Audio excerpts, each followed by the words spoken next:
नमस्कार मित्रांनो, आजचा हा जो व्हिडिओ आहे तो प्रत्येक बँकिंग क्षेत्रात अभ्यास करणाऱ्या विद्यार्थ्यांसाठी आहे। तुम्हाला इथं थंबनेल मध्ये दिसत असेल की करंट अफेअर्स आणि जनरल अवेअरनेस हे येणाऱ्या आयबीपीएस पीओ मेन्स एक्झाम साठी कसं करायचं। त्याचबरोबर आपण आज डिस्कस करणार आहे की जे न्यू स्टुडंट आहेत त्यांना जनरल अवेअरनेसची सुरुवात कुठून करायची। त्याचनंतर इन्शुरन्स जे LIC ची एक्झाम आलेली आहे त्याच्या प्रिपरेशनसाठी इन्शुरन्स कुठून करायचे, या तिन्ही मुद्द्यांमध्ये आपण आज जाणार आहे। त्याच्या आधी फक्त एक लक्षात घ्या, करंट अफेअर्सला ज्या एक्झाम मध्ये 40 मार्क्स असतात, काही काही एक्झामला 50 मार्क्स असतं, तसं व्हॅरी होतं, तिथे तुम्हाला आउट ऑफ मार्क्स कधीच घ्यायचे नाहीत। ही एक सगळ्यात महत्त्वाची गोष्ट। त्याच्यामुळे दिवसातले 4-4, 5-5 तास जीए करणं म्हणजे सगळ्यात मूर्खपणा आहे। 4 तास 5 तास जी करणं म्हणजे हा फक्त मूर्खपणा आहे। मी याच्यासाठी म्हणतो कारण की प्रत्येक मेन्स मध्ये तुम्हाला क्वांट, LR, इंग्लिश आणि जी असे 4 सब्जेक्ट असतात, नुसता जी हा सब्जेक्ट नसतो। त्याच्यामुळे क्वांटला, LRला आणि इंग्लिशला सुद्धा निग्लेक्ट करून किंवा त्याला अवॉइड करून चालणार नाही, त्यालाही तुम्हाला सोबतच अभ्यास त्याचाही करावा लागेल, बरोबर आहे। तर मग सर अभ्यास करताना कसा करायचा, तर काही मागच्या वर्षीच्या एक्झाम्सचे मी इथं क्वेश्चन्स कशा आले होते, कुठल्या गोष्टीला प्रायोरिटी द्यायची, कुठल्या गोष्टीला कमी प्रायोरिटी द्यायची, या सगळ्या गोष्टी आपण याच्यात डिस्कस केल्या, ठीक आहे। तर आरआरबी असिस्टंट मेन्स 2024 ला 40 क्वेश्चन्स असतात, त्याच्यातले 28 होते क्वेश्चन्स करंट अफेअर्सवर, ठीक आहे। नंतरचे 9 क्वेश्चन्स होते स्टॅटिक बँकिंगवर। स्टॅटिक बँकिंग आणि जे सध्याची इकॉनॉमी वगैरे ह्या गोष्टी आहेत, ठीक आहे, ह्या एकत्र असतात। कुठल्या स्टॅटिक बँकिंग अँड फायनान्स मध्ये बँकिंग अवेअरनेस, फायनान्शियल अवेअरनेस आणि इकॉनॉमिक अवेअरनेस, जे स्टॅटिक मधले हे सगळे क्वेश्चन्स होते। बाकीचे जे बँकेचे एमओयूज असतात, ठीक आहे, आरबीआयचे सर्क्युलर आहेत, ते या करंट अफेअर्स मध्ये कव्हर झालेले आहेत। हे 1-2 गोष्टी लक्षात घ्या, ठीक आहे। या 2 गोष्टी प्रामाणिकपणे लक्षात घ्या। नंतर स्टॅटिक जीके मध्ये काय असतं सर, जर भारताचे पंतप्रधान किंवा फायनान्स मिनिस्टर किंवा कुठेही काही एखादी गोष्ट झाली, जसं एखाद्या देशात वर्ल्ड कप झाला, तर त्या देशाशी निगडीत ज्या लेटेस्ट 3-4 महिन्यातल्या गोष्टी असतील ना, त्याच्याच रिलेटेड एखादा स्टॅटिक जीएचा क्वेश्चन विचारला जाऊ शकतो, किंवा एखादा डॅम नवीन उद्घाटन झालं असेल त्याच्याबद्दल, एअरपोर्टमध्ये एखाद्या एअरपोर्टचं प्रायव्हेटायझेशन झाले असेल तर मग ते एअरपोर्टचं नाव काय आहे, आधीचं नाव काय होतं, अशा प्रकारचे जीकेचे क्वेश्चन्स असतात। त्याच्यामुळे सगळे डेज पाठ करू का, त्याच्यामुळे सगळे डॅम्स पाठ करू का, international, national power plant, wild life centuries, national park, हे सगळे पाठ करायची गरज नाही। हे पहिले डोक्यातून काढून टाका, हे सगळं करायची गरज बिलकुल नाहीये बँकिंगच्या विद्यार्थ्यांना। हे कोण करायचंय, जे SSC वगैरे साठी अभ्यास करतात त्यांनी। आपल्या बँकिंगच्या मुलांनी हे करायची गरज बुच नाही, ठीक आहे। तर आरआरबी असिस्टंटचा पेपर हा मॉडरेट टू डिफिकल्ट आला होता थोडासा। सिमिलरली आरआरबी पीओ ला पण हेच झालं होतं, आरआरबी पीओच्या एक्झाम मध्ये पण हेच झालं होतं। कुठल्याच मुलाला मला असं आठवत नाही की 20+ मार्क्स असतील। सगळे जेवढे स्टुडंट्स होते ना, माझ्या ओळखीतले पण आणि जे बाकीचे पण, तसे क्वचित होते की ज्यांना 21-22 मार्क्स आहेत। तुमच्या मित्रमैत्रिणींनाही विचारून घ्या, कोणालाच मार्क्स नव्हते। हार्डली मार्क्स जास्त असतात कुठे 15 ते 20च्या रेंजमध्ये, म्हणजे मी तरी म्हणून 15 ते 17 मार्क्स 40 पैकी आउट ऑफ 40 हे बेस्ट आहेत। याच्यावरही तुमचा रिझल्ट येतो आणि भरपूर मुलांचा आलेला पण, ठीक आहे। असे तर माझ्याजवळ जेवढे पण रिझल्ट आले त्यांना 15 ते 17च्या मधाचे मार्क्स होते ज्यांचे रिझल्ट आलेले। हाच स्कोअर नेहमी कॉमन राहतो, RRB assistant, RRB PO, IBPS PO, IBPS clerks 20च्या वर मार्क्स येत नाही। म्हणजे इन शॉर्ट आपल्याला करायचं काय सर, 50% जरी मार्क्स कव्हर झाले तरीही मोर दॅन सफिशियंट आहे, ठीक आहे। बघा हे सगळं आरआरबी पीओ ला पण सेम दिसत होतं, इथले 32 होती, इकडले 6, 2, 8, ठीक आहे। आयबीपीएस पीओ मेन्सला पण सेम 40 पैकी 28 क्वेश्चन्स होते। 6 स्टॅटिक बँकिंग अँड फायनान्स आणि स्टॅटिक जीकेचे 6 होते। आयबीपीएस क्लर्क मेन्सला 50 पैकी 42 होते करंट अफेअर्सचे, 7 होते बँकिंग अवेअरनेसचे, 1 होता जीकेचा। एसबीआय पीओ मेन्सला पण सेम 45 क्वेश्चन्स करंट अफेअर्सचे होते, 5 बँकिंग अवेअरनेसचे, 1 जीकेचा। एसबीआय क्लर्क मेन्सला 38 क्वेश्चन्स होते, हे सेकंड शिफ्टचे, ठीक आहे। सेकंड शिफ्टचे हे क्वेश्चन्स, ज्या शिफ्टला सगळ्यात बेकार जी आलं होतं, सगळ्यात बेकार घाण जी होतं, ज्याच्यात फक्त मुलांना परफेक्ट या 38 पैकी 8 क्वेश्चन आले होते। म्हणजे या दोन्ही मिळून 38 आणि 8, 46 आणि 4, 50, या 50 पैकी फक्त 8 क्वेश्चन झाले होते। तर याच्यातले 3-4 क्वेश्चन झाले होते फक्त, प्रत्येक मुलाला इकडले 1-2 इकडले 1-2 असे मिळून 8 ते 10च्या घरात सगळ्यांचा परफेक्ट अटेम्प्ट होता, म्हणजे जे बरोबर आलेले होते. याच्यामुळे भरपूर लोकांचं नुकसान झालं होतं. तर मग मी जो स्टार्टिंगला मुद्दा सांगितला की जीके घासत बसायचं, ती सगळ्यात मोठी चुकी. मुलांचा पीयूचा प्रीचा रिझल्ट आला किंवा कुठल्याही प्रिलिम्स निघली तर तुमची सगळ्यात मोठी चुकी एकच असते, जीके घासत बसतं. तर जीके हे असं वेळेवर घासायचं नाही, डेली थोडं थोडं करायचं आणि स्मार्टली करायचं.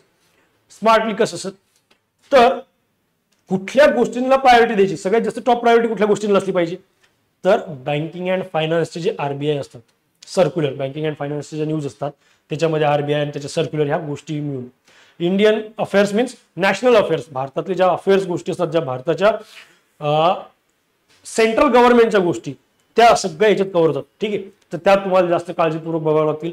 नंतर स्कीम्स, इकॉनॉमी अँड बिझनेस, मग याच्यात बजेट, MOU वगैरे या सगळ्या गोष्टी येतात. कुठल्या बँकेचे MOUs वगैरे असतील तर या सगळ्या गोष्टी इथे कव्हर होतात.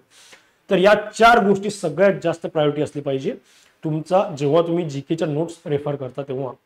ठीक आहे, देन मॉडरेट प्रायोरिटी कोणाला असली पाहिजे, इंटरनॅशनल अफेअर्स.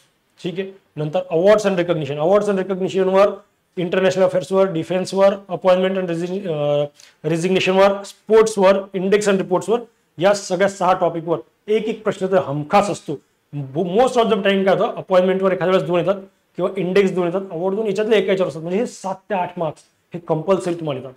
या 7-8 पैकी तुम्हाला 5 जरी मार्क्स आले, 5 मार्क्स मागच्या 3-4 महिन्यावरून म्हणतो मी, 6 महिने करायची गरज नाही. कधीही करताना 3-4 महिने जरी केले, जसं की इकडे लो प्रायोरिटीमध्ये समिट्स वगैरे येतात.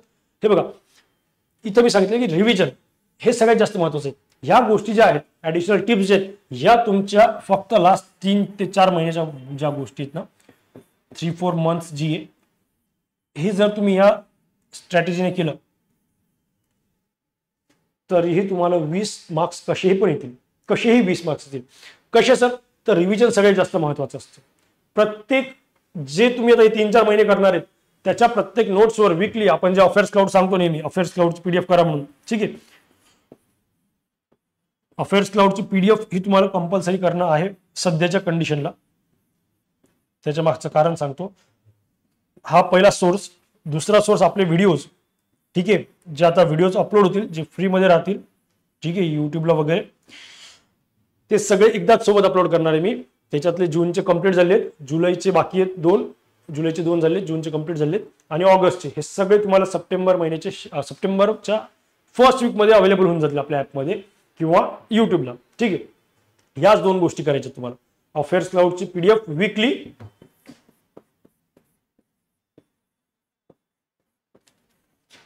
आणि आपले व्हिडिओज जे आहेत ते MCQ टाईपमध्ये असणार आहे. ठीक आहे, त्याच्यात तुम्हाला भरपूर गोष्टी कव्हर होतील. सगळ्यात जास्त त्या गोष्टी मी याच जे आता लिहिलेले नाही,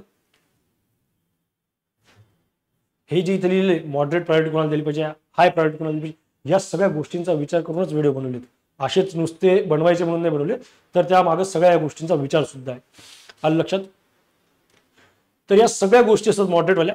लो प्रायोरिटीमध्ये summits, committee and meeting, state news, acquisition and merger, books and author, important days, science and technology, obituary. तर याच्यामध्ये तुम्हाला फक्त वाचताना वाचायचं काय, असं प्रत्येक नाही, प्रत्येक समिट्स वाचली पाहिजे, कमिटी अँड मीटिंग वाचली पाहिजे असं कंपल्सरी, प्रत्येक ऑबिच्युरीज पाठ केली पाहिजे का, प्रत्येक ऑबिच्युरीची इन्फॉर्मेशन घेतली पाहिजे का नाही. ऑबिच्युरीज कुठली घेतली पाहिजे, जर एखादी व्यक्ती जिला भारताचे सर्वोच्च जे नागरी पुरस्कार असतात त्याच्यापैकी कुठला पुरस्कार मिळाला असेल तर त्या व्यक्तीबद्दल माहिती घ्यायची, त्याला ते पुरस्कार कधी भेटला हे तुम्हाला माहिती असलं पाहिजे. नंतर समिट्स पण प्रत्येक समिट्स कंपल्सरी नाहीच आहेत किंवा प्रत्येक कमिटी अँड मीटिंग्सची पण माहिती असणं गरजेचं नाही. मग याच्यातल्या समिट्स, कमिटी मीटिंग कुठल्या, जसं की G20 मीटिंग असते, ठीक आहे, G7 झालेले, अशा ज्या इम्पॉर्टंट गोष्टी त्याच्यावरच जास्त फोकस करायचं. सिमिलरली ॲक्विजिशन अँड मर्जर मध्ये सगळ्यात जास्त फोकस ठेवायचा बँकेच्या, प्रायव्हेट बँक. बरं, आता ॲक्विजिशन अँड मर्जर मध्ये अदानी ग्रुप वगैरे यांच्यावर जास्त नाही फोकस ठेवायचा, त्याच्यावर कधीतरी एखादा प्रश्न येतो. ठीक आहे, प्रायव्हेट कंपन्यांवर नाही पण प्रायव्हेट बँकिंग इन्स्टिट्यूट जे असतात त्यांच्यावर जास्त लक्ष ठेवायचं, लाईक बजाज वगैरे याच्यावर. ठीक आहे, नंतर बुक्स अँड ऑथरमध्ये पण एखाद्या व्यक्तीचं सध्या एक त्याची ऑबिच्युरी असेल किंवा त्या व्यक्तीला एखाद्या त्याच्या बुकमुळे पुरस्कार मिळाला असेल त्याच्यावर बुक आणि ऑथर तिथे तो विचारला जाऊ शकतो त्याच्यावर प्रश्न. ठीक आहे, नंतर इम्पॉर्टंट डेज मध्ये तर मला वाटत नाही की असे ते 4-5 डेज आहेत जे रिपीट होतात तेच करा, कारण की 365 दिवस पाठ करायला किंवा त्याच्यात पण आणखी 2-3 दिवस असतात, एवढे वेळ नाहीये, एवढा टाइमपास करायचा नाहीये. ठीक आहे, आपले मार्क्स 20च घ्यायचे, तर त्याच्यामुळे अभ्यास पण तसाच करायचा. जास्त आपल्याला UPSC नाही करायची की 12-12, 13-13चा अभ्यास नाही झाला पाहिजे. ठीक आहे, माइंड फ्रेश असला पाहिजे तुमचा.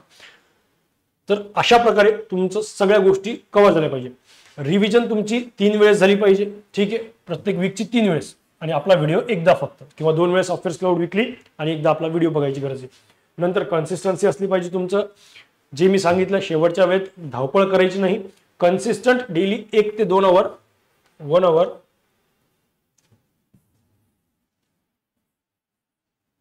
3 टाइम्स रिव्हिजन, 1 आवर ते 2 आवर तुमचं डेली रीडिंग झालं पाहिजे. ठीक आहे, नंतर टाइम फ्रेम म्हणजे हेच म्हणायचं तुम्हाला की डेली तुमचा अभ्यास किती असला पाहिजे ते. ठीक आहे, व्यवस्थित वेळेचा उपयोग करा. कधी करायचा, सकाळ, दुपार, संध्याकाळ, हे पण एकदम फिक्स ठेवा. ठीक आहे, कोणाकोणाला सकाळी जास्त लक्षात राहतं जी त्याने सकाळी करा, कोणाकोणाला बोर झाल्यावर जे करा वाटतं संध्याकाळी त्यांनी तसं करा.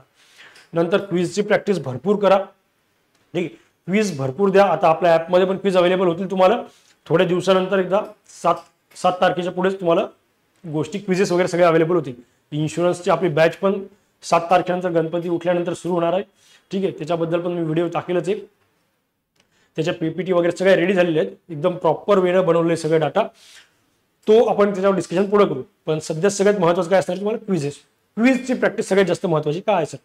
कारण की मित्रांनो, तुम्ही कुठलाही सोर्स वाचाल, ठीक आहे, एखादी न्यूज प्रत्येक सोर्समध्ये वेगवेगळ्या प्रकारे लिहिलेली असते, पण एक्झामला ती कुठल्या प्रकारे विचारली जाईल हे तुम्हाला माहिती का? नाही. मग ही क्विजेस कुठल्याही ॲपची द्या, तुम्ही कुठल्याही सोर्सची क्विज द्या, त्याच्यामध्ये तुम्हाला पूर्ण न्यूज रिवाइज होईल. क्विज मधला प्रश्न जेव्हा तुम्हाला विचारला जातो तेव्हा तुम्हाला ती क्विज म्हणजे तो क्विज मधला जो क्वेश्चन असतो तो आठवण्यासाठी त्याची न्यूज आठवावं लागते, मग तुम्हाला ती पूर्ण न्यूज रिवाइज होती. ठीक आहे, त्याच्यामुळे क्विज सगळ्यात जास्त गरजेची. माइंडसेट पॉझिटिव्ह ठेवायचा. माइंडसेट हा खूप जास्त पॉझिटिव्ह ठेवायचा आहे, कारण की तुम्ही जर 3-4 महिने जरी प्रॉपर करून गेले आणि एक्झाम मध्ये जर तुम्हाला आलं नाही ना, तर समजून घ्यायचं कोणालाच येणार नाही. जर तुमचे 3-4 महिने प्रॉपर झाले असतील, तुम्हाला तेवढा कॉन्फिडन्स असतो स्वतःवर. नाही तर काय होतं, आपण थोडंफार करतो कसं बसं, ठीक आहे, आणि नंतर मग एक्झामला गेल्यावर काय वाटतं की यार मलाच एकट्याला येत नाही, बाकीच्यांना सगळ्यांना आलं असेल का, कारण की मी वाचलं होतं असं वाटतं मला. बरोबर आहे, असं भरपूर वेळेस होतं. तर मग या गोष्टी वाटू द्यायच्या नाही. तेव्हा डायरेक्ट पॉझिटिव्ह माइंडसेट ठेवायचा, कारण की एकच लक्ष घ्या, एकाच सब्जेक्टवर मेन्स निघणार नाहीये. त्यासाठी तुम्हाला 4 सब्जेक्ट असतात, क्वांट, LR, इंग्लिश आणि GA. या सगळ्यांना सोबत तुम्हाला ॲव्हरेज मार्क्स द्यावे लागणार आहे. टाइम फ्रेम मध्ये एक लक्षात घ्या गोष्ट, ग्रुपमध्ये काही लोक स्टडी करत असतील तर तिथं ग्रुपमध्ये अभ्यास करताना GAचा स्पेसिफिकली फक्त क्वेश्चन आन्सरिंग झाली पाहिजे. असं नको व्हायला की आलो आपण PDF घेऊन मग वाचायला चालू केले एकानं, मग सगळे वाचतायच्या मागे रिवाइज करताय वगैरे, हे नका. याच्यात तुमचा टाइमपास होतोय. प्रत्येकानं सेल्फ स्वतःचं GAचे पहिले 5-10 पेज वाचून जायचे. ग्रुपमध्ये फक्त क्वेश्चन आन्सरिंग झाली पाहिजे, तर 10 क्वेश्चन्स वर. आलं लक्षात? ही सगळ्यात महत्वाची गोष्ट तुम्ही लक्षात घ्या. आणि ही गोष्ट सगळ्यात जास्त तुम्हाला पास होण्यासाठी असणार आहे ते म्हणजे तुमचा माइंडसेट. तो नेहमी पॉझिटिव्ह ठेवा. याच्या व्यतिरिक्त तुम्हाला आणखी काही डाऊट आले, ठीक आहे, सोर्सेस मी इथं सांगितलेले, अफेअर्स क्लाउडची विकली करायची आणि व्हिडिओज करायचे आपले जे MCQs मध्ये राहतील. त्याचबरोबर आपल्या ॲपमध्ये क्लासचे MCQs पण टाकण्यात येतील पुढे गणपती झाल्यानंतर. तर या गोष्टी तुम्ही व्यवस्थितरित्या फॉलो करा. कुठल्याच गोष्टीचं टेन्शन घेऊ नका. काहीही डाऊट असेल आणखी तर मला कॉल करून द्या. चालेल.